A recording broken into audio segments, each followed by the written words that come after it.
I'm gonna be honest with you guys. This one is probably one of the lesser Spider-Man films, but I still really enjoyed it.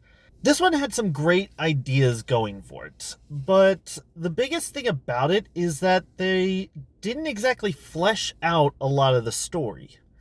So, without giving spoilers, we know from the trailers that MJ essentially has a new boyfriend. And they set a little bit up for him, like in the movie they say that he has issues with MJ withholding stuff from him, and it seems like that they're going to add a little bit more to that or have it be like some kind of scene or something, but they never do. And he literally only shows up one time in the film, and he's mentioned another time, and then that's it. But I gotta say, the chemistry between Tom Holland and Zendaya, perfect. Mwah. Absolutely perfect, especially since they're an actual real life couple. It really makes their chemistry sparkle. Sadie Sink has some great moments in this movie, and the threat level that she possesses in this film is something that is beyond anything that I think I've seen from Marvel, at least to this extent. And it's honestly in the way of a threat that it should be. We already knew about the Hulk, and him showing up again, like in full Savage Hulk form, that was just amazing. That was so cool. 8 years since we last saw the Savage Hulk. And so that was actually really fun to get to see that again, especially with how he comes about and everything. And then there was also the Punisher, Frank Castle, who was I'll be honest, at this point I have not seen Punisher yet, the Netflix show, but you don't really need to watch that show to understand what his character is like. It has the backstory, but they don't draw from any of the references that would be from the Punisher series, like they did with Daredevil Born Again. So I actually really like that because it allows people to... It's pretty much the same thing that I had with Charlie Cox in Spider-Man No Way Home, in that if you watch the Netflix shows, you get a better understanding of these characters, and you really gravitate towards them because of it. But if you haven't seen the Netflix shows, it's just still a fun time.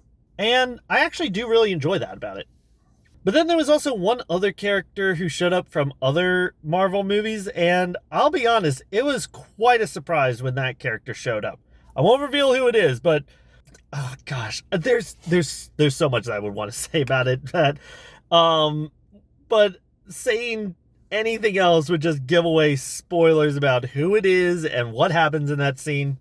And I sadly will say the end credits scene, honestly, I saw it and legit went, really? That's it? Captain America Brave New World, there was the leader and him saying, there's something big coming. And it's like, okay, the scene just feels like a teaser for the next Avengers film, but it has the nice amount of weight to it. Guardians of the Galaxy Volume 3, that one was literally just Peter sitting down with his father and having cereal.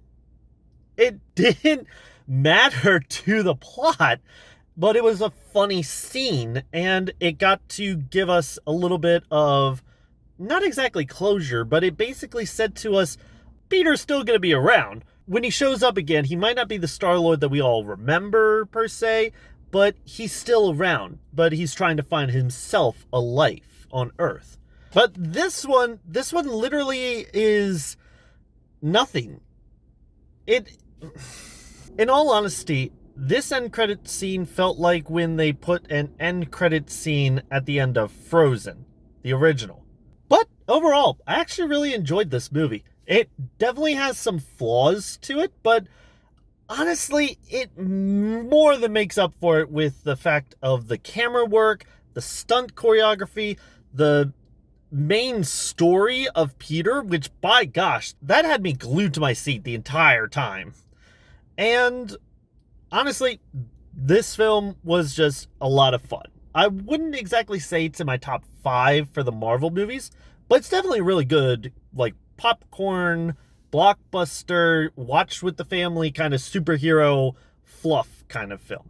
It's definitely a good one to just like turn your brain off and just watch.